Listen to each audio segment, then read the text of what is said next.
हो आप लोग। वेलकम टू विंटो क्लासेस। और आज की क्लास हम लोग देखने वाले हैं प्रश्न संग्रह हमारा 2.2। ठीक है, इसके पहले 2.1 हो चुका और एक लेसन का मैंने वीडियो बनाया हुआ, समुच्चय नाम का पार्ट है, उसको भी आप लोग जाके देख लीजिएगा।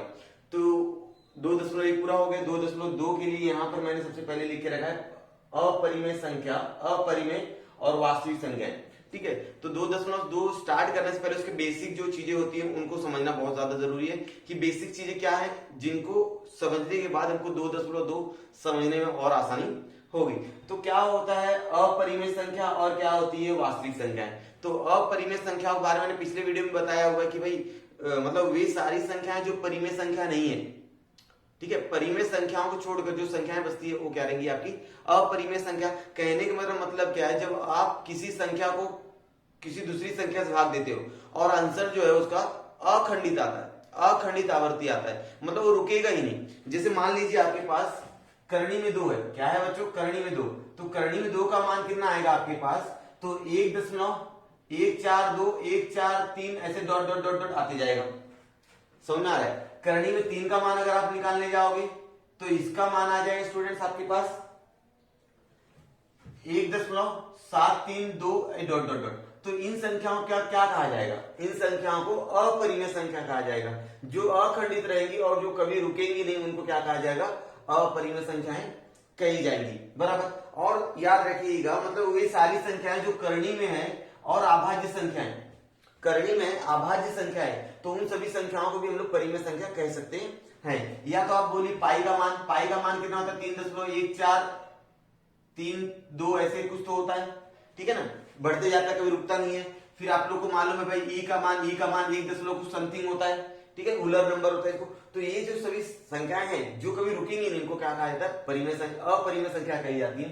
अब वास्तविक संख्या, वास्तविक संख्या के बारे में आपको मालूम है जितनी भी संख्याएं हैं मतलब परिमेय संख्या और अपरिमेय संख्या दोनों को मिलाकर क्या बनती है, वास्तविक संख्या बनती है। मतलब वे सभी संख्याएं जिनको हम लोग संख्या रेखा पर दर्शा सकते हैं। संख्या रेखा आपको मालूम होती है, रेखा होती है, उसके राइट साइड में क्या होता है धनात्मक होता है, लेफ्ट साइड में क्या होता है ऋणात्मक होता है। दाएं पक्ष में धनात्मक, बाएं पक्ष में ऋणात्मक, बीच में क्या होता है 0 होता है। ठीक है, तो वे सभी संख्याएं जिनको हम लोग संख्या रेखा पर दर्शा सकते हैं उसे क्या कहा जाएगा, वास्तविक संख्या रेखा है। और बच्चों ना हर एक संख्या को हम लोग वास्तविक रेखा पर दर्शा सकते हैं। वास्तविक रेखा पर एक निश्चित स्थान होती है उन संख्याओं को लिखने की।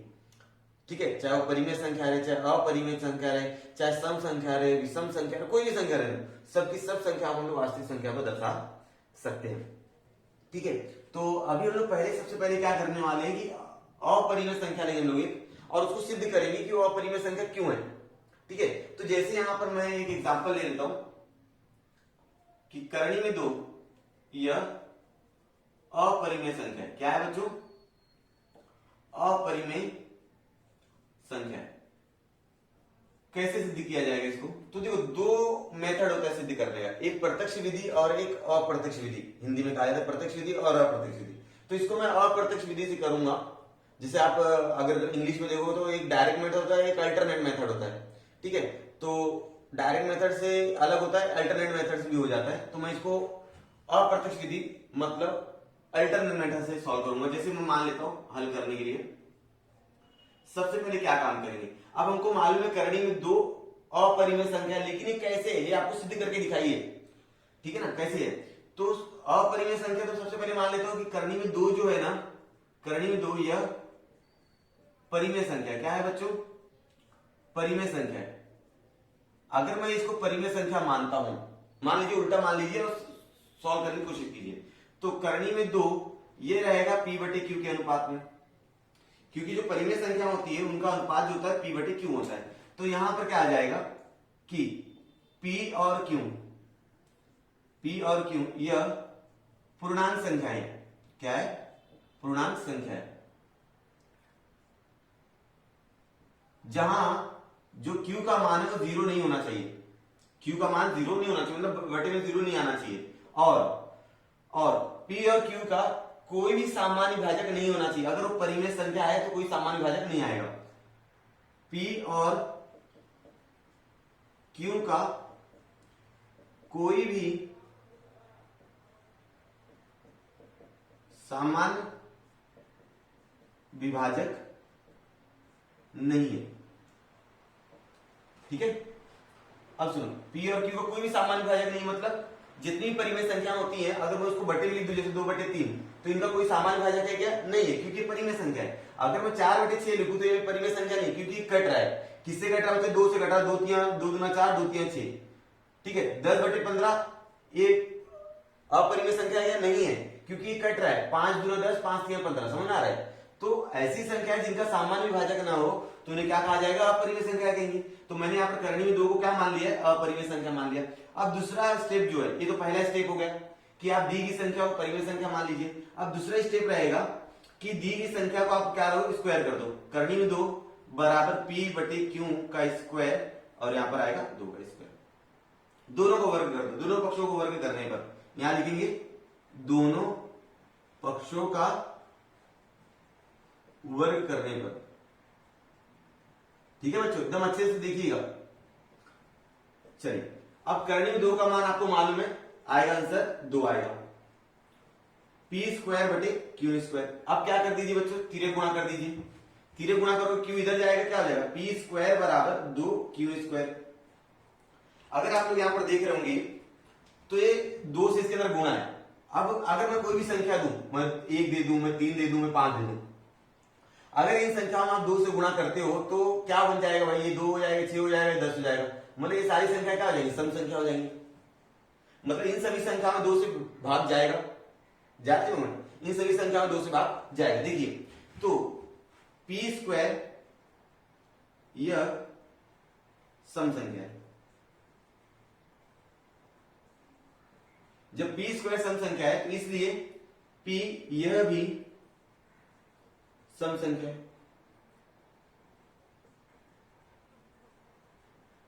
सम संख्या है, जब अर्थात 2 यह पी का क्या है? विभाजक है। क्या है बच्चों? विभाजक, बराबर। तो इसको समीकरण नंबर दे देंगे 1, बराबर।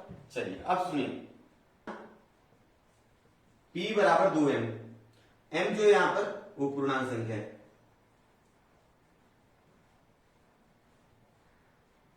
मान लेते जो P है वो 2m है, थोड़े समय में मान लेते P क्या है? 2m। अब क्या करेंगे? इस P का मान इसके अंदर डाल दीजिए। ये जो P का मान 2m है तो यहां पर रख देंगे, क्या हो जाएगा?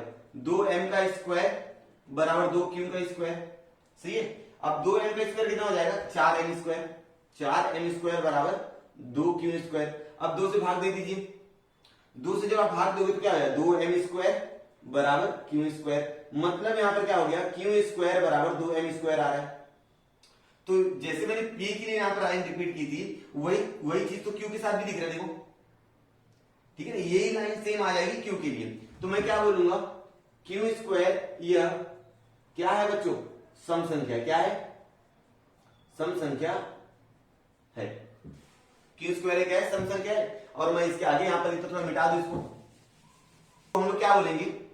जब पी स्क्वायर, जब क्यू स्क्वायर आपका सम संख्या है तो क्यों यह भी क्या रहेगा? सम संख्या है। अर्थात क्या लिखेंगे बच्चों? अब जब सम संख्या मतलब ये इसके अंदर 2 से भाग जाएगा तो 2 यह पी क्यू का विभाजक है, ठीक है। तो इसको समीकरण नंबर 2 दे दीजिए बच्चों। समीकरण नंबर 2 दे दीजिए। समीकरण 1 और समीकरण 2 को देख के क्या समझ में आ रहा है कि 2 यह पी का भी विभाजक है, 2 यह क्यू का भी विभाजक है। मतलब क्या लिखूंगा? समीकरण 1 और 2 से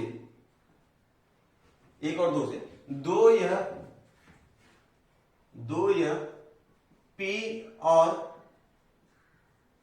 क्यू का सामान्य विभाजक है। क्या है बच्चों? सामान्य विभाजक है। देख लीजिए, तो दो या पी और क्यू का क्या सामान्य विभाजक है, लेकिन हमने यहां पर क्या लिखा था? पी और क्यू का कोई भी सामान्य विभाजक नहीं होना चाहिए, कोई सामान्य विभाजक नहीं होना चाहिए, लेकिन यहां पर 2 आ गया तो ये क्या हो गया? गलत हो गया नहीं? ये जो है ये गलत हो गया। तो हम लोग क्या बोलेंगे? यह गलत है, क्योंकि P और Q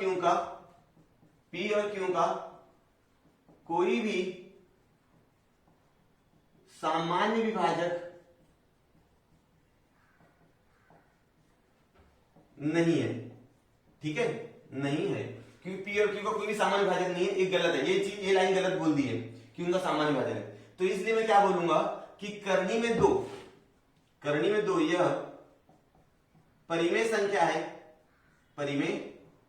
संख्या है, यह मानना गलत है, यह मानना गलत, यह मानना क्या है, गलत है। ठीक है, कि करनी में दो आप क्या मान लो, परिमेय संख्या मान लो, ये गलत बात है। ठीक है, तो अब क्या हो जाएगा, इसलिए जब एक परिमेय संख्या नहीं है तो आपको मालूम है वो क्या हो जाएगा, अपरिमेय संख्या। इसलिए करनी में दो यह अपरिमेय संख्या है। क्या है, अपरिमेय संख्या। देखा किस तरह सिद्ध किया मैंने। तो इसी तरह से आप सिद्ध कर सकते हो करनी में 3 के लिए भी। जैसे अगर किसी ने बोले करनी में 3 यह अपरिमेय संख्या, इसको सिद्ध करो बताइए, तो ऐसे ही सिद्ध कीजिएगा कि जहां पर मैंने 2 लिया है वहां पर आप लोग 3 लीजिएगा। ठीक है, और थोड़ा बहुत यहाँ पर लाइन चेंज होगी, ये लाइन और ये लाइन चेंज होगी, बस ये लाइन चेंज होगी। ठीक है, और बाकी सारा चीज वही रहेगा। ठीक है बच्चों, तो अभी इसके बाद हम लोग देखते हैं, तो ये हमारा समझ में आ गया होगा पूरा। ठीक है, इसके बाद हम लोग देखते हैं कि अपरिमेय संख्याओं के गुणधर्म। यहाँ पर अपरिमेय संख्याओं के गुणधर्म लिख के रखे, 3 गुणधर्म है। इन तीनों गुणधर्म के बारे में मैं कुछ एग्जांपल देकर आपको समझाऊंगा और आपको एकदम अच्छे से समझ में आ जाएगा। खाली ध्यान से सुनते जाइएगा और देखते जाइएगा।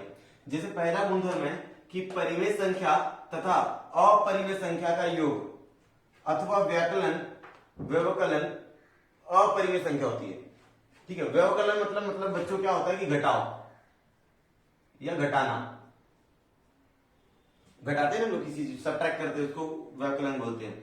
तो परिमेय संख्या तथा अपरिमेय संख्या, अगर इनको आप जोड़ते हो या घटाते हो तो आपको क्या मिलेगा, अपरिमेय संख्या मिलेगा। क्या मिलेगा आपको, अपरिमेय संख्या। मान लीजिए आपके पास परिमेय संख्या, यहां पर मैंने लिख दिया परिमेय संख्या और यहां पर लिख दिया मैंने अपरिमेय संख्या।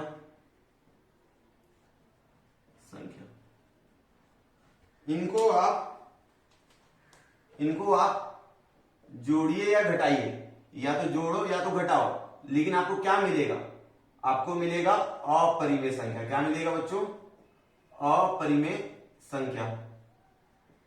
ठीक है, जैसे फॉर एग्जांपल में परिमेय संख्या किसे कहेंगे, जैसे करण 1/2, ये क्या है, परिमेय संख्या है। इसके अंदर आप करणी में 2 ये जोड़ दो, करणी में 2 क्या है, अपरिमेय संख्या है। तो जब इनको जोड़ दोगे तो हमको मिलने वाली जो संख्या रहेगी वह रहेगी आपकी अपरिमेय संख्या रहेगी। अगर आप करणी में 2 घटाते हो जोड़ते हो तब भी आपको जो संख्या दिख रही है पूरी, ये पूरी संख्या को हम लोग क्या कहेंगे, अपरिमेय संख्या कहेंगे। तो मतलब समझ में आ गया कि यदि आप परिमेय संख्या में अपरिमेय संख्या जोड़ते हो या घटाते हो तो आपको कौन सी संख्या मिलने वाली है, अपरिमेय संख्या मिलने वाली है। अगली चीज शून्येतर मतलब 0 को छोड़कर शून्येतर परिमेय संख्या तथा अपरिमेय संख्या गुणनफल भागफल भी, ये क्या होता है, अपरिमेय संख्या होता है। अगर आप परिमेय संख्या और अपरिमेय संख्या इनको गुणा करो या तो भाग दो, लेकिन आपको मिलेगा क्या बच्चों, क्या मिलेगा आपको हमेशा मिलेगा अपरिमेय संख्या।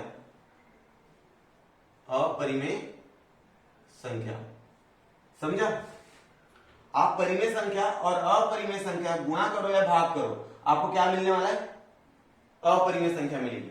ठीक है, जैसे अगर आपके पास 1/2 है और मैं यहां पर करणी में 2 से गुणा कर दूं तो क्या मिल जाएगा, करणी में 2/2, ये क्या होगी, अपरिमेय संख्या होगी। क्या होगी बच्चों, अपरिमेय संख्या होगी। समझ में आ रहा है। अगर आपके पास 3/2 है और आप क्या कर रहे हो, भाग दे रहे हो करणी में 2 साथ, तो भी इसका भी आंसर क्या आएगा आपका, अपरिमेय संख्या आने वाली है। तो आपको इतना समझ में आ गया कि परिमेय संख्या और अपरिमेय संख्या का आप गुणा करो या भाग दो तो आपको दोनों टाइम क्या मिलेगा, अपरिमेय संख्या ही मिलेंगे। अब अगला है तीसरा, देखो आप लोग, दो अपरिमेय संख्या। कितनी परिमेय संख्या की बात हो रही है? दो अपरिमेय संख्याओं का योगफल, व्यकलन मतलब घटाव, गुणनफल, भागफल, यह सिर्फ परिमेय संख्या अथवा अपरिमेय संख्या हो सकती है। मतलब यदि आपने दो अपरिमेय संख्याओं को जोड़ दिया, घटा दिया, गुणा किया, भाग दिया, तो आपको या तो परिमेय संख्या मिलेगा या तो अपरिमेय संख्या मिलेगा। कैसे, ध्यान देंगे आप लोग। आपके पास क्या है? अपरिमेय संख्या है। क्या है बच्चों? अपरिमेय संख्या है, ठीक है। और फिर से अपरिमेय संख्या, आपके पास दो अपरिमेय संख्या है, अपरिमेय संख्या, ठीक है।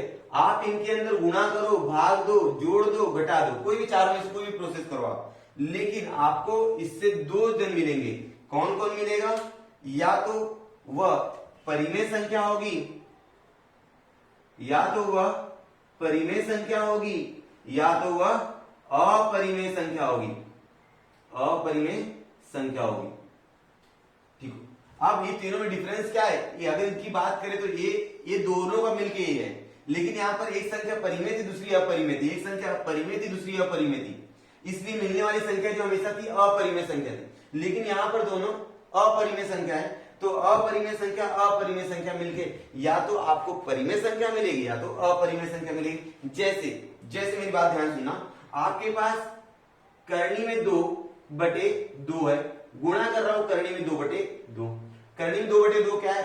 ये भी अपरिमेय संख्या, दोनों अपरिमेय संख्या है। इनका गुणा कीजिए बच्चों, तो आपको मिलेगा कि करनी में 2 का गुणा करनी में 2 के साथ करो, 2 आ जाएगा, और 2 का गुणा 2 में करो, कितना हो जाएगा? 4। तो इसका आंसर आ जाएगा 1/2। 1/2 क्या है? परिमेय संख्या है।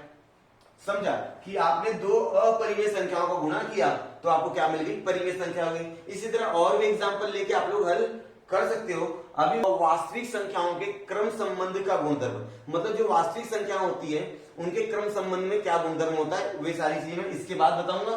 फिर उसके बाद हमारा शुरू करेंगे लोग प्रश्न संख्या 2.2। तो इसका स्क्रीनशॉट ले सकते हो, इसका नोट्स आप लोग कॉपी में बना सकते हो, मैं लिख। तो चलिए अगला टॉपिक हमारा बच्चों क्या है? वास्तविक संख्याओं के क्रम संबंध के गुणधर्म। ठीक है, बहुत आसान है। आपको कुछ संख्याएं देकर, मैं एग्जांपल देकर आपको चारों गुणधर्म आपको समझा दूंगा। क्या है पहला गुणधर्म? यदि a और b दो वास्तविक संख्या, हमारे पास दो वास्तविक संख्याएं हैं, तो दोनों वास्तविक संख्या में क्या संबंध हो सकता है? पहला संबंध हो सकता है कि दोनों बराबर होंगे, ठीक है। दूसरा संबंध हो सकता है कि पहला वाला जो है दूसरे वाले छोटा रहेगा।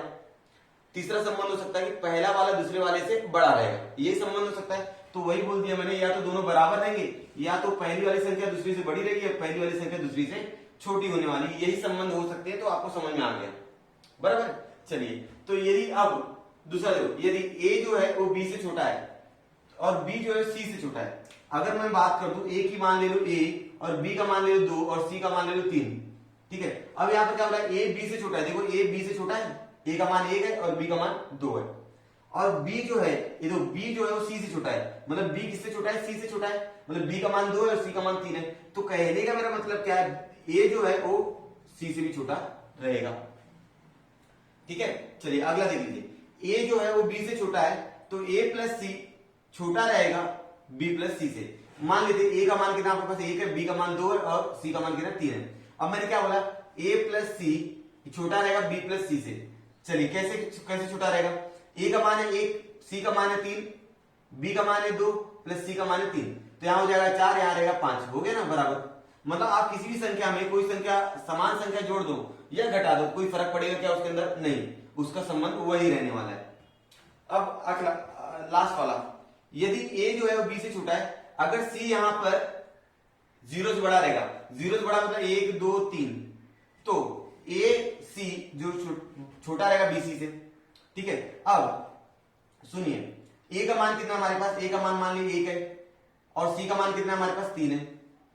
ये छोटा रहेगा, b का मान कितना हमारे पास 2 है, और c का मान कितना है 3 है।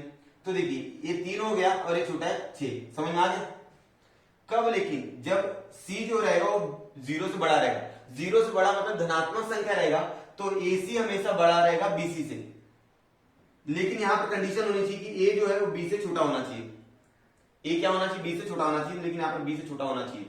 चलिए अब देख लो, अगर c 0 से बड़ा है, 0 से छोटा है, देखो 0 छोटा मतलब ऋणात्मक संख्या, अगर सी का मान माइनस में आ जाता है तो ये जो कंडीशन है पूरी उल्टी हो जाएगी। कैसे उल्टा हो जाएगा देख लीजिए, 1 गुणे -3 छोटा रहेगा, सॉरी बड़ा रहेगा 2 गुणे -3 से, ये -3 बड़ा रहेगा -6 से। जाहिर सी बात है ऋणात्मक संख्या है तो जितना छोटा रहेगा उतना बड़ा दीजिए, मतलब -3 यहां पर बड़ा रहेगा। ठीक है, तो इस तरह आप अलग अलग एग्जांपल लेके इसको सिद्ध कर सकते हो, बहुत आसान है और नॉर्मली लोग पढ़ते भी यही सब है। आगे देख लीजिए ऋण संख्याओं के वर्गमूल। ऋण संख्याओं के वर्गमूल समझने से पहले मैं आपको बता दूं, जैसे मेरे पास 25 है तो 25 का वर्गमूल क्या रहेगा बच्चों 5 रहेगा, लेकिन 5 नहीं रहता, 5 ये रहता है ऋण +5 और -5। ठीक है, करणीय दो मान हमेशा निकलते हैं, एक तो धनात्मक होगा दूसरा ऋणात्मक होगा, लेकिन हम लोग हमारी आदत पड़ गई खाली प्लस वाला लिखने की, जिसमें ऋण वाला लिखते नहीं। कक्षा 10वीं हमको दोनों लिखना पड़ेगा, जब हम लोग कक्षा 10वीं में जाएंगे तो हमको दोनों लिखना पड़ेगा। लेकिन अब इसको हम लोग क्या बोलेंगे, अगर मैं बोलूं बात -25 तो इसका आंसर कितना आएगा -5 आएगा, धनात्मक तो आएगा नहीं, तो इसको मैं वास्तविक संख्या बोल सकता हूं। लेकिन ऋणात्मक संख्या का अगर मैं वर्गमूल निकालूं तो मैं क्या बोल रहा, सुनिए, ऋणात्मक संख्या का अगर मैं वर्गमूल निकालूं तो उसको वास्तविक संख्याएं नहीं बोल सकते हम लोग। ऋणात्मक संख्या के वर्गमूल को वास्तविक संख्याएं नहीं कहा जा सकता, यही चीज देखना था बस, ये लाइन समझ जाओ बस हो गया। अब हम लोग करेंगे इसके बाद क्या, इसके बाद हम लोग करना है 2.2। उम्मीद है दोस्तों यहां तक आप लोगों को समझा होगा। अब हम लोग करेंगे 2.2 जो कि बहुत आसान है, खाली ध्यान देते जाइएगा और आपको समझ में आ जाएगा। चलिए स्टूडेंट्स, हम लोग हमारा प्रश्न संग्रह 2.2 शुरू कर लेते हैं। 2.2 क्या है देख लीजिए आप लोग, टोटल 4 क्वेश्चन दिए गए हैं। पहला क्वेश्चन मैंने यहाँ पर लिख के रखा है, सिद्ध कीजिए कि 4 करने में 2 ये अपरिमेय संख्या है। जैसा कि मैंने वीडियो के स्टार्टिंग में बताया कि अपरिमेय संख्या आप लोग किस तरह से सॉल्व कर सकते हो, लेकिन मैंने वो अप्रत्यक्ष विधि से बताया था। अब इस सवाल को मैं प्रत्यक्ष विधि से करके बताऊंगा। प्रत्यक्ष विधि से क्या, जैसे वहां पर आपने वर्ग लिया था, सिर्फ वो वर्ग नहीं लेना है, देखते जाइएगा आपको समझ में आ जाएगा। हल कर रहा हूं मैं यहाँ पर। सबसे पहला काम क्या है, दी गई संख्या को आपको परिमेय संख्या मान लेना है। जो भी संख्या रहेगी दी गई संख्या को परिमेय संख्या मान लेना, मतलब 4 करनी में 2 यह माना, यहां पर लिखना पड़ेगा माना, 4 करनी में 2 यह परिमेय संख्या है। क्या है बच्चों, परिमेय संख्या है। ठीक है, 4 करनी में 2 क्या है, परिमेय संख्या है। जब ये परिमेय संख्या तो उसके रूप में लिख दीजिए, परिमेय संख्या के रूप में लिख दीजिए। कैसा होता है परिमेय संख्या, 4 करनी में 2 बराबर P बटे Q। और चूंकि यहां पर आपको क्या लिखना पड़ेगा, P और Q, P और Q पूर्णांक संख्या है। क्या है बच्चों, पूर्णांक संख्या है, बराबर। और क्या लिखना पड़ता है, कि Q का मान 0 नहीं होना चाहिए। अगर ये परिमेय संख्या तो Q का मान 0 नहीं होना चाहिए। और P और Q का कोई भी सामान्य भाजक नहीं है, कोई भी सामान्य विभाजक नहीं है। ये समझा होगा आपको, ठीक है ना, यही चीज देखा था। दूसरा, अब क्या करेंगे हम लोग, एक करनी में 2 इधर ही रहने दो, ये 4 उठा के यहां पर लाओ तो क्या हो जाएगा, इसलिए करनी में 2 बराबर P बटे 4 Q, बराबर। चूंकि यहां पर P और Q क्या है, पूर्णांक संख्या है, इसलिए पूर्णांक संख्या में किसी भी संख्या से गुणा करो तो भी क्या हो जाएगी, पूर्णांक संख्या हो जाएगी। और P बटे Q क्या है, परिमेय संख्या है, इसलिए P बटे 4 Q भी क्या हो जाएगा, परिमेय संख्या हो जाएगी। मेरी बात समझ में आ रही है। तो चूंकि P और Q यह क्या है, पूर्णांक संख्या है, पूर्णांक संख्या है, ठीक है, पूर्णांक संख्या है। तो P और Q क्या पूर्णांक संख्या है, इसलिए 4 P बटे 4 Q यह क्या हो जाएगी, परिमेय संख्या हो जाएगी, परिमेय संख्या है। ठीक है, इसको समीकरण नंबर 1 दे दीजिए। अब एक देख लीजिए, समीकरण 1 के दाएं पक्ष में परिमेय संख्या है, समीकरण 1 के बाएं पक्ष में अपरिमेय संख्या। करनी में 2 क्या है, अपरिमेय संख्या। वीडियो स्टार्टिंग मैंने इसको सिद्ध करके बताया कि करनी में 2 अपरिमेय संख्या क्यों है। ठीक है, तो हम लोग क्या बोलेंगे, समीकरण 1 में दाएं पक्ष में परिमेय संख्या और बाएं पक्ष में अपरिमेय संख्या है, अपरिमेय संख्या है। ठीक है, दाएं पक्ष में परिमेय, बाएं पक्ष में अपरिमेय। आपने समीकरण का मतलब क्या होता है? समीकरण मतलब दायां पक्ष और बायां पक्ष क्या होना चाहिए? समान होना चाहिए। समीकरण किसे कहते हैं? जिसका दायां पक्ष और बायां पक्ष क्या हो? समान। लेकिन तो यहां तो गलत बात हो रही है। यहां पर दायां पक्ष कुछ और है, बायां पक्ष कुछ और है। दायां पक्ष है परिमेय संख्या, बायां पक्ष है अपरिमेय संख्या, तो यह संबंध क्या गलत है। इसलिए यह संबंध क्या है बच्चों? गलत है। यह संबंध क्या है? गलत है। इसलिए 4 करनी में 2 को परिमेय संख्या कहना उचित रहेगा? परिमेय संख्या कहना उचित रहेगा? नहीं रहेगा, क्योंकि दोनों संबंध अलग अलग है। इसलिए मैं क्या लिखूंगा? 4 करनी में 2 यह परिमेय संख्या कहना, इसे परिमेय संख्या कहना गलत है। जब उसको परिमेय संख्या नहीं कहूंगा तो क्या कहूंगा बच्चों? मैं उसको कहूंगा मैं अपरिमेय संख्या। इसलिए मैं लिखूंगा 4 करनी में 2 यह क्या है बच्चों? अपरिमेय संख्या है। बराबर बराबर ना? चलिए अब आगे बढ़ते हैं लोग। अब आगे यहां पर देख लो, परिमेय संख्या थी, परिमेय संख्या को आपने 4 से गुणा कर दी तो वो भी परिमेय संख्या हो जाएगी। ध्यान मत, ये पूरा समझा होगा आप लोगों को। अब हम लोग करते हैं सवाल नंबर 2। क्या है सवाल नंबर? में किताब से देख लेते एक बार। ये क्या है? अपरिमेय संख्या। आपको क्या करना है? सिद्ध करना है। ठीक है, चलिए कैसे सिद्ध करेंगे? फिर से वही काम है कि भाई दी गई संख्या को आपको क्या मानना है? परिमेय संख्या समझ लेना है। तो मैं सॉल्व करता हूं, इसको हल करता हूं। देख लीजिए, हल करने के लिए क्या करना पड़े? हल माना 3 करनी में 5, यह क्या है बच्चों? परिमेय संख्या। मान लीजिए इसको परिमेय संख्या है। ठीक है, क्या मान लेंगे इसको? परिमेय संख्या है। इसलिए 3 करनी में 5 को परिमेय संख्या से तुलना कीजिए। इसलिए हम लोग क्या बोलेंगे? 3 प्लस करनी में 5 बराबर P बटे Q। और यहां पर P बटे Q को आपको क्या बोलना? आपको मालूम P और Q क्या रहेगा? यहां पर P और Q यह क्या है बच्चों? पूर्णांक संख्या है। क्या है? पूर्णांक संख्या है। ये क्या है? पूर्णांक संख्या है, जो कि यहां पर Q का मान क्या? 0 नहीं होना चाहिए। Q का मान 0 नहीं होना चाहिए और P और Q का कोई भी सामान्य भाजक नहीं रहेगा। ये लाइन भी यहां पर आएगी, आप लोग लिख दीजिएगा। ठीक है, तो अब मेरी बात ध्यान सुनिएगा। जैसे यहां पर करनी में 5 आपको दिख रहा है, ये अपरिमेय संख्या दिख रही है। करनी में 5, सिर्फ करनी में 5, तो उसको यहीं पर रहेंगे। इसलिए मैं क्या बोलूं? करनी में 5 यहीं पर रहने दो। P बटे Q यहां पर प्लस में आ जाए, क्या हो जाएगा? माइनस हो जाएगा। ठीक है, क्योंकि P और Q क्या है? पूर्णांक संख्या है। जब ये पूर्णांक संख्या है तो उसमें -3 कर देंगे तो भी पूर्णांक संख्या ही मिलने वाली है। ठीक है, अब आगे देखिए, तो मैं क्या बोलूंगा?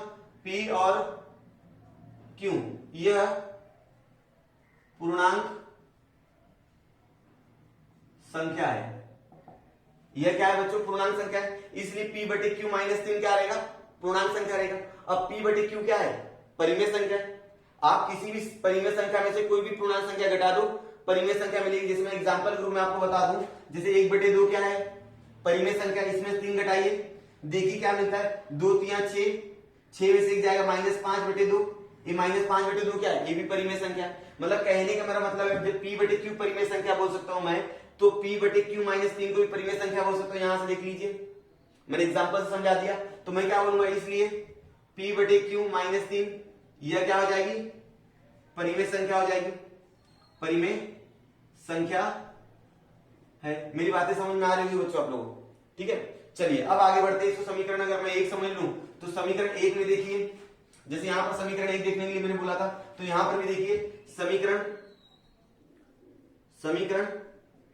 1 में दायां पक्ष बोलिए। दायां पक्ष क्या है? दायां पक्ष परिमेय संख्या है। दायां पक्ष क्या है? परिमेय संख्या है। और बायां पक्ष क्या है बच्चों? बायां पक्ष, बायां पक्ष देख लो, अपरिमेय संख्या है। अपरिमेय संख्या दायां पक्ष परिमेय और बायां पक्ष क्या है, अपरिमेय। लेकिन आपने ऐसा कोई समीकरण देखा कि दायां पक्ष अलग रहे बायां पक्ष अलग रहे, ऐसा होता ही नहीं है। अगर वो समीकरण है तो दायां पक्ष और बायां पक्ष दोनों सेम होना चाहिए, दोनों समान होना चाहिए। लेकिन अगर यहां पर देख के बात करूं तो यहां पर दोनों अलग अलग है, इसलिए क्या बोलूंगा, यह संबंध गलत है, यह संबंध गलत है। क्या है, यह संबंध गलत है। इसलिए 3 धन करने में 5, इसको परिमेय संख्या कहना सही रहेगा? नहीं सही रहेगा, क्योंकि परिमेय संख्या इसकी तुलना कर रहे हो, गलत बात बोल रहे हो आप लोग। तो हम लोग क्या बोलेंगे, 3 प्लस करने में 5, यह परिमेय संख्या कहना उचित नहीं है, यह गलत है। जो भी आप करें, आप जैसा भी सेंटेंस लिखना चाहो लिख सकते हो, यहां पर सेंटेंस से कोई मतलब नहीं है, खाली आपका जो कंसेप्ट है वो क्लियर होना चाहिए बस। तो इसको हम लोग क्या बोलेंगे, अभी परिमेय संख्या नहीं तो क्या बोल दूंगा बच्चों में, 3 प्लस करनी में 5, यह क्या है, अपरिमेय संख्या है।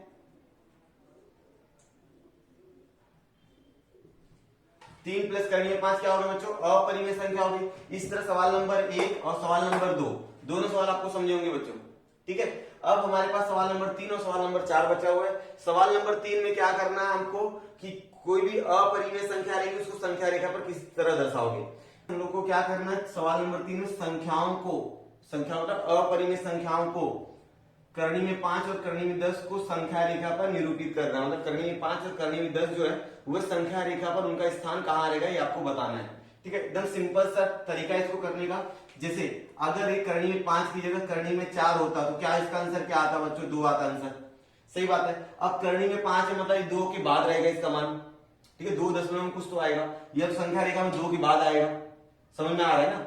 तो इसी प्रकार मैं 5 को क्या कर दूंगा, 4 प्लस 1 कर दूंगा, 4 प्लस 1 कर दूंगा, मतलब मेरा करनी में 5 जो रहेगा वो 4 प्लस 1 रहेगा, क्योंकि यहाँ पर 4 जो रहेगा वो 2 का वर्ग बराबर 4 रहने वाला और 1 का वर्ग बराबर 1 रहने वाला, ठीक है। तो मैं ये जो 2 है ये मैं एक्स अक्ष पर लूंगा और ये जो 1 रहेगा ये मैं एक लंब गिराऊंगा और इस प्रकार से मैं तैयार करूंगा, ठीक है। ध्यान देते जाइएगा, आपको धीरे धीरे समझ में आएगा। जैसे सबसे पहले मैं 2 सेंटीमीटर यहां से लेकर यहां तक का दूरी ले लिया, ठीक है ना, मैंने यहां से लेकर यहां तक का एक लाइन खींच दिया, ठीक है। ये क्या है आपका 2 सेंटीमीटर है, ठीक है, यहां पर 2 सेंटीमीटर, इसको नाम दे दो ओ ए, क्या नाम है बिंदु का, ए। और 1 सेंटीमीटर आपको क्या लेना, ऊपर लेना है, 1 सेंटीमीटर ऊपर। तो देखिए बच्चों यहां पर 1 सेंटीमीटर आएगा, ये देखो दिख रहा है आपको, 1 सेंटीमीटर आप ले लीजिएगा, तो इसका नाम दे दो बी, क्या नाम दे दो, बी, ठीक है। अब ध्यान देंगे, अब ओ बी की दूरी इतना, ठीक है। अब क्या करना है इसके बाद का अगला स्टेप देखो, इसके बाद आपको लेना है गोला प्रकार। गोला प्रकार से यहां पर रख के, आपके गोला प्रकार सही होगा, मेरे गोला प्रकार से तो मुश्किल है क्योंकि बहुत हिलेगा। इस प्रकार आपका यहां पर गिर जाएगा, यहां पर गोला प्रकार जब आप चाप मारोगे तो यहां पर आ जाएगा आपका डी, ठीक है, क्या नाम आ जाएगा, डी आ जाएगा। तो उसको आप लोग बोलेंगे क्या, उसको आप लोग बोलेंगे करनी में 5 का मान है, वहां पर बराबर आप लिख दीजिएगा, मेरे से तो नहीं हो पाएगा कि जगह कम है। तो यहाँ पर करनी में 5 का मान है, डी क्या दिखाएगा आपको, करनी में 5 का मान दिखाएगा। अब देखिए जो कि यहाँ पर बी ए जो है, यहाँ पर जो बी ए है वो लंब है ओ ए पर, ठीक है, इसलिए यहां पर कोण बी ए ओ बराबर क्या है, 90 अंश का दिख रहा होगा, ठीक है। अब यहां पर लगा दीजिए पाइथागोरस थ्योरम और ओ ए का मान, ओ बी का मान निकाल दीजिए। तो त्रिभुज बी ए ओ में पाइथागोरस थ्योरम, पाइथागोरस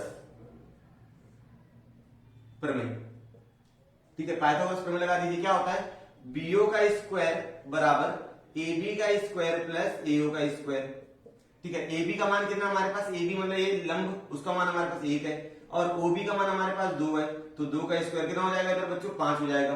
तो BO का मान आ जाएगा, BO का स्क्वायर हो गया 5, तो दोनों पक्षों के क्या लेंगे, वर्गमूल लेंगे। अब दोनों पक्षों को वर्गमूल लेंगे तो क्या हो जाएगा, करनी में 5, क्या लेने पर, दोनों पक्षों का वर्गमूल लेने पर, दोनों पक्षों क्या करने पर, वर्गमूल लेने पर। अब देखो बीओ का मान कितना होगा हमारे पास, करनी में 5 हो गया। ठीक है, अगर आप बिंदु O को वृत्त का केंद्र मान लेते हो, बिंदु O को क्या मान लेते हो, वृत्त का केंद्र, और OB को क्या मानोगे, त्रिज्या, तो OD भी क्या हो जाएगी, त्रिज्या हो जाएगी। ठीक है ना, तो यदि बिंदु O को वृत्त का केंद्र और OB को त्रिज्या मानकर चाप खींचने पर वह संख्या रेखा L, इस संख्या रेखा का L नाम लो, संख्या रेखा क्या नाम है, L को बिंदु D पर प्रतिच्छेदित करता है। क्या करता है, प्रतिच्छेदित करता है।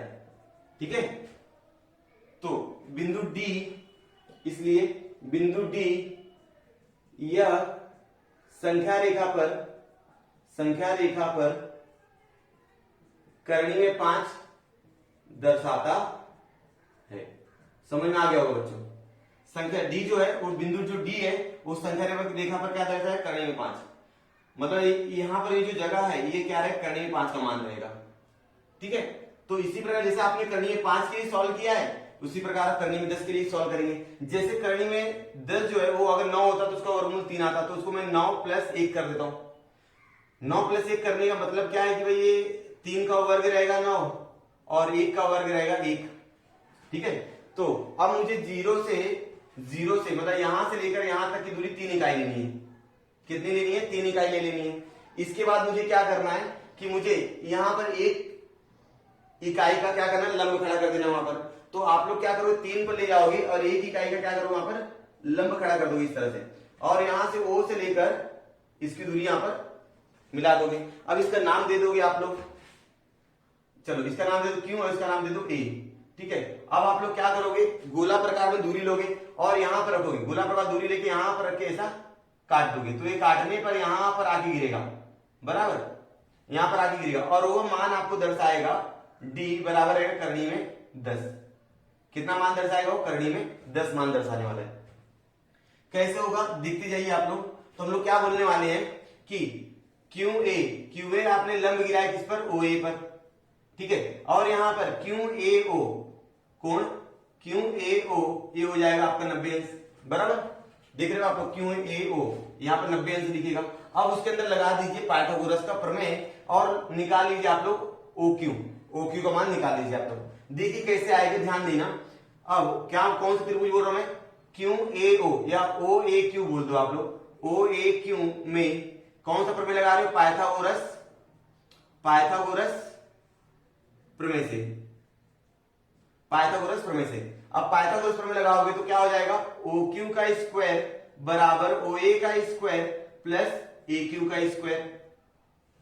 सही है, चलिए OQ का मान हमको मालूम नहीं, लेकिन OA का मान मालूम है। O से लेकर A का दूरी हमको मालूम है कि भाई O से लेकर A की दूरी कितनी है, 3 इकाई है, 3 का वर्ग प्लस AQ का दूरी मतलब लंब जो है वो मैंने 1 माना हुआ है, तो 1 का वर्ग, तो ये हो जाएगा 9 + 1 हो जाएगा 10। ठीक है, OQ का स्क्वायर। अब क्या ले लीजिए, दोनों पक्षों का वर्गमूल ले लीजिए, तो मैं क्या लिखूंगा, दोनों पक्षों का वर्गमूल लेने पर, दोनों पक्षों का वर्गमूल लोगे तो OQ का मान आ जाएगा करनी में 10। OQ का मान कितना आ जाएगा, करनी में 10 आ जाएगा। अब आगे देखिए स्टूडेंट, तो अगर O को आप केंद्र मान लो, आप O को वृत्त का केंद्र मान लो और OQ का त्रिज्या मान लो, तो आप यहां से एक सर्कल खींचोगे, एक गोला खींचाएगा, तो O से लेकर D की दूरी भी क्या रहेगी, समान रहेगी। जैसा O से लेकर Q की दूरी है वही दूरी किसकी रहेगी, O से लेकर D की दूरी रहेगी, क्योंकि दोनों त्रिज्या का काम करेंगे यहाँ पर। तो मैं यही जो लाइन है यहाँ पर रिपीट करने वाला हूं। मैं क्या बोलूंगा, यदि बिंदु O को वृत्त का केंद्र और OQ को त्रिज्या मानकर चाप खींचने पर वह संख्या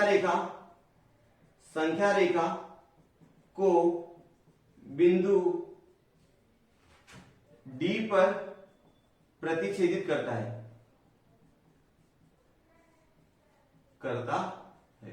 कहां पर प्रतिच्छेद करेगा? बिंदु D पर।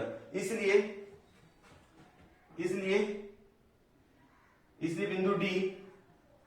बिंदु D यह करड़ी में 10 मान संख्या रेखा पर, इसलिए बिंदु D यह संख्या रेखा पर करड़ी में 10 दर्शाता है। समझ में आया? देखिए कितना आसान था। इसी तरह आप किसी भी अपरिमेय संख्या को आप संख्या रेखा पर दर्शा सकते हो। जैसे आपको 25 का, अगर आप 27 को आपको संख्या रेखा पर दर्शाना है तो आप क्या करेंगे?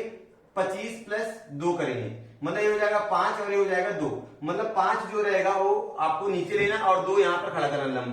और जैसा प्रोसेस मैंने बताया वैसा प्रोसेस करेंगे। और ये जो पाइथागोरस थ्योरम है ये तो सब में अप्लाई होने वाला है। ठीक है, तो अब मैं करता हूं सवाल नंबर 3 तो हो गया हमारा। अब मैं कर ले सवाल नंबर 4, तो इसको मिटा लेता हूं। आप लोग इसका स्क्रीनशॉट ले लीजिए, आप लोग अपनी कॉपी में लिख के प्रैक्टिस कीजिएगा। तो सवाल नंबर करते हैं 4। क्या दिया है? निम्नलिखित संख्याओं के मध्य स्थित कोई भी 3 परिमेय संख्या दिखाइए। देखिए जितनी संख्या रेखा होती है वो सबके सब क्या होती है? संख्या रेखा पर आती है। अब मुझे क्या बताना है कि उन परिमेय संख्याओं के बीच में, उनको 2 परिमेय संख्या दी जाएंगी, उन परिमेय संख्याओं के बीच में कितनी परिमेय संख्याएं आ सकती है? तो इसका उत्तर हो सकता है कि भाई 2 परिमेय संख्याओं के बीच में असंख्य परिमेय संख्याएं आ सकती हैं। असंख्य आ सकती है मतलब आप गिन नहीं पाओगे, लेकिन आपको उनमें से कोई 3 लिख के दिखाना है। ठीक है, तो कैसे करेंगे? मान लेते हैं ये जो संख्या है इसको मैं संख्या रेखा दर्शाने की कोशिश करता हूं। तो ये मेरी संख्या रेखा पर है और ये माइनस जो है -0.5, ये 0 के इस साइड मतलब यहां पर समझ मान लीजिए यहां पर रहेगा और ये 0.3 यहां पर रहने वाला है। ठीक है, अब इनके बीच में मतलब 0.3 और -0.5 के बीच कितनी संख्या आएंगी? तो मान लीजिए पहली संख्या हमारी, इसको मान लीजिए अगर A है, इसको B है, तो ये हो जाएगा C और ये हो जाएगा D और ये हो जाएगा E। ठीक है, तो हम लोग क्या करेंगे? सबसे पहले D का मान ज्ञात करेंगे। ध्यान देंगे थोड़ा सा, 2 संख्याओं के बीच का मान चाहिए, तो आप दोनों संख्या को जोड़ो और 2 से भाग दे दो, बीच का मान आ जाएगा। ठीक है, तो हम लोग क्या करेंगे? हल करने के लिए इसको मान लो, माना A बराबर 0.3 और B बराबर हो जाएगा बच्चों क्या? -0.5। वहां पर जो भी है मान समझ जाइए आप लोग। तो यहाँ C का मान निकालने के लिए A plus B divide by क्या करना पड़ेगा? 2 करना पड़ेगा, मतलब दोनों को जोड़ो और 2 से भाग दे दो। सिंपल सा लॉजिक है। 0.3 प्लस -0.5। अब ये माइनस में था इसलिए ब्रैकेट में लिखा मैंने, यहां पर आ जाएगा 2। क्या हो जाएगा बच्चों? देखिए अब 0.3 प्लस माइनस का, तो -0.3 माइनस 0.5 बटे क्या आ जाएगा? 2। अब बच्चों क्या हो जाएगा? 0.3 में से 0.5 जाएगा तो -0.2 आएगा, बटे में आ जाएगा 2, तो इसका आंसर है -0.1। 0.1 आ गया। अच्छा, ये मान किसका है? ये मान आपका आ गया, एक मान। ठीक है, एक मान आ गया। तो मान लेते हैं क्या हमारा D है, ये क्या हमारा D है, D का मान है। ठीक है, तो अब क्या करूंगा मैं? इसको और इसको जोड़ दूंगा, उसके बीच की संख्या ले लूंगा, मतलब D और A को जोड़ के C निकाल लूंगा। ठीक है, फिर D और B को जोड़ के E निकाल लूंगा। समझ में आ रहा है आप लोगों को? चलिए, तो मैं क्या करता हूं? मैं C निकालने की कोशिश करता हूं। मैं यहां पर मान लेता हूं अगली संख्या अगर मुझे निकालना है, जैसे अगली संख्या का नाम क्या मेरा, सॉरी यहां पर D निकाल लिया मैंने, D निकाल लिया, सॉरी D निकाला। तो अगर समझ लो C निकालना है, तो C निकालने के लिए मुझे क्या करना पड़ेगा? A प्लस D करना पड़ेगा, A प्लस D बटे 2। ठीक है, अब A का मान हमारे पास है -0.5। ठीक है ना, -0.5 और D का मान है -0.1। -0.1 A B चलेगा बच्चों, ये चलेगा, टेंशन मत लीजिए, खाली आप कंसेप्ट को क्लियर कीजिए, ध्यान दीजिए। देखो -0.5 ये प्लस माइनस माइनस 0.1 बटे कितना हो जाएगा? 2। तो -0.5 -0.1 -0.6 हो जाएगा बटे 2। आंसर आया -0.3। ये होगी दूसरी संख्या। ठीक है, अभी आप क्या कर सकते हो कि A दोनों को जोड़ के 2 से भाग दे दो, A दोनों को जोड़ के 2 से भाग दे दो। तो मैं क्या करता हूं? D और B को जोड़ के E निकालने की कोशिश करता हूं। ठीक है। अब d का मान तो मुझे मालूम है 0.1 है, -0.1, और b का मान मुझे मालूम है -0.3 है। इसको और इसको जोड़ता हूं और 2 से भाग देता हूं, e का मान आएगा। देखिए कैसे आएगा, e बराबर अगर मुझे निकालना है तो मुझे क्या करना पड़ेगा, मुझे b प्लस डी करके 2 करना पड़ेगा। b का मान मेरा 0.3 है प्लस, और d का मान आ गया मेरा -0.1/2। मतलब कोई भी दो संख्या जोड़ो, जो भी संख्या आएगी उनको दूसरी संख्या जोड़ के निकाल दो, आप लोग आ जाएगा, फटाफट आंसर आएगा। तो 0.3 ये प्लस और ये माइनस 0.1/2। अब 0.3 में से 0.1 जाएगा तो आंसर आएगा 0.2/2, आंसर आएगा 0.1। तो इस प्रकार ये तीन संख्या, ये पहली संख्या होगी, दूसरी संख्या होगी, तीसरी संख्या होगी। इस प्रकार बहुत सारी संख्याएं आ सकती हैं, समझ में आ रहा है। जैसे यहाँ पर 0.4 रहेगा, 0.3 रहेगा, 0.2 रहेगा, 0.1 रहेगा, 0, फिर 0.1, 0.2, 0.3, इस तरह से संख्याएं हो सकती हैं। और दशमलव की बात तो आपको मालूम है, जैसे दशमलव बाद 0.3 लिखा तो मैं दशमलव 0.31 भी लिख सकता हूँ। तो असंख्य संख्याएं हो सकती है। तो आपको समझ में आ गया तीन संख्या कैसे निकाली जाती है। तो इस तरह से आप दो संख्या को जोड़िए, 2 से भाग दीजिए, तीसरी संख्या आएगी, उस संख्या को पहली संख्या जोड़िए, फिर 2 से भाग दीजिए, एक संख्या आ जाएगी, फिर इसी तरह दो संख्या जोड़कर आप लोग तीसरी संख्या निकाल सकते हो। ये तो एक मेथड हो गया, एक तरीका हो गया। आप इसी तरीके से आपको एग्जाम में करना है। लेकिन अब मैं दूसरा तरीका बताऊंगा जिसके अंदर मैं शॉर्टकट बताऊंगा कि भाई आप कैसे पहचान सकते हो कि इसके अंदर कौन संख्या आप ले सकते हो। ठीक है। अब इस तरह के सवाल को बच्चों मुक्तोत्तरी प्रश्न कहते हैं। क्या कहते हैं? मुक्तोत्तरी प्रश्न कहा जाता है। मुक्तोत्तरी प्रश्न मतलब ऐसे प्रश्न जिसका उत्तर सबका अलग अलग होगा। आपके दोस्त का अलग आएगा, बाजू वाले का अलग आएगा, इसका अलग आएगा, मतलब सबका उत्तर अलग आएगा, लेकिन सबके आंसर क्या रहेंगे? सही रहेंगे। क्योंकि आपको मालूम है कि दो परिमेय संख्याओं के बीच में असंख्य परिमेय संख्याएं हो सकती हैं। तो उन असंख्य परिमेय संख्याओं में से मैंने ये 3 लिख दिए, कोई दूसरा और 3 लिख देगा। समझ में आ रहा है? तो चलिए, तो अब मैं इसको मिटाता हूं। इसका आप लोग क्या कीजिए, स्क्रीनशॉट ले लीजिए और इसी विधि का इस्तेमाल करके आगे के सवाल भी आप लोग करोगे। ठीक है, चलो स्क्रीनशॉट ले लो इसको। यहाँ पर क्वेश्चन नंबर 4 के बाकी के 3 सवाल जो है वो मैंने लिखा है। एक सवाल पहले मैंने कराया, देखा आपने कि दो परिमेय संख्या के बीच मैंने कितनी परिमेय संख्या मैंने 3 निकाल के दिखाई थी। किस तरह से निकाल के दिखाई थी, वही स्टेप्स फॉलो करना है इनके साथ। इसको ए मानना है, इसको बी मानना है, भाग देना आ जाएगा तीसरा, फिर सी को ए के साथ करो, फिर सी को डी के साथ करो। समझ में आ रहा है? तो इस तरह आप लोग इन सवालों को भी करोगे, लेकिन मैं इन सवाल को पहले सवाल जैसा नहीं करने वाला हूं, मैं अलग विधि बताने वाला हूं। तो ध्यान दीजिएगा इस विधि को। जैसे ये हमारे पास है ना 2-2.3, तो यहां पर क्या है, इसको 3 0 मान लेता हूं और इसको मान लेता हूं मैं और -2.330। भाई दशमलव के बाद आप कितना भी जीरो लगा सकते हो, आपके ऊपर है, ये सबको मालूम है। ठीक है। अब ये कितना है बच्चों आपके पास 300 और ये कितना है 330। तो 300 और 330 के बीच में बहुत सारी संख्याएं आ सकती हैं। ठीक है। तो आप कौन संख्या बोलोगे, आप इनके बीच में कोई 3 संख्या लिख दो। जैसे मैंने बोला -0.301 और -2.311। ठीक है। आप कोई भी संख्या लिख सकते हो, लेकिन वो 300 और 330 के बीच में रहना चाहिए। फिर -2.302। समझा? इस तरह से आप कोई 3 संख्या लिख सकते हो। समझ में आ गया होगा आपको? सबके आंसर अलग आएंगे। आप जब करोगे a + b वाला फॉर्मूला लगा के तो आपके आंसर अलग आएंगे, लेकिन ये 3 संख्या भी इनके बीच में आ सकती है। ठीक है। अब बात करते हैं दूसरा सवाल की। 5.2 है, मतलब 5.20 मान लेते इसको। दशमलव है, दशमलव बाद कितना भी जीरो लगाओ अपनी मर्जी। और 5.30 है। बच्चों सुनो, 5.20 है, तो इसके बीच में 5.20 मतलब 20 और ये 30, इसके बीच में कितनी संख्या आएंगी? 10 आएंगी। जैसे 5.21, 5.22, 5.23, 5.24, 5.25, 5.26, 5.27, 5.28, 5.29, 5.30। समझ में आ गया? अब इनमें से कोई भी 3 संख्या लिख लीजिए। इनमें से कोई भी 3 संख्या, जैसे ये संख्या होगी, ये संख्या होगी, ये संख्या होगी, कोई भी 3 संख्या आप लिख दीजिए, चलेगा। इनमें से कोई भी 3 संख्या उठा के लिख दीजिए, आपका आंसर सही है। ठीक है। अब अगला सवाल, ये आपको मान लीजिए आप हल करने के लिए -4.50 और -4.60। अब ये है 50 और ये 60। तो कैसा, इसके जैसी आगे 10 संख्या है, लिख के बता देता हूं मैं।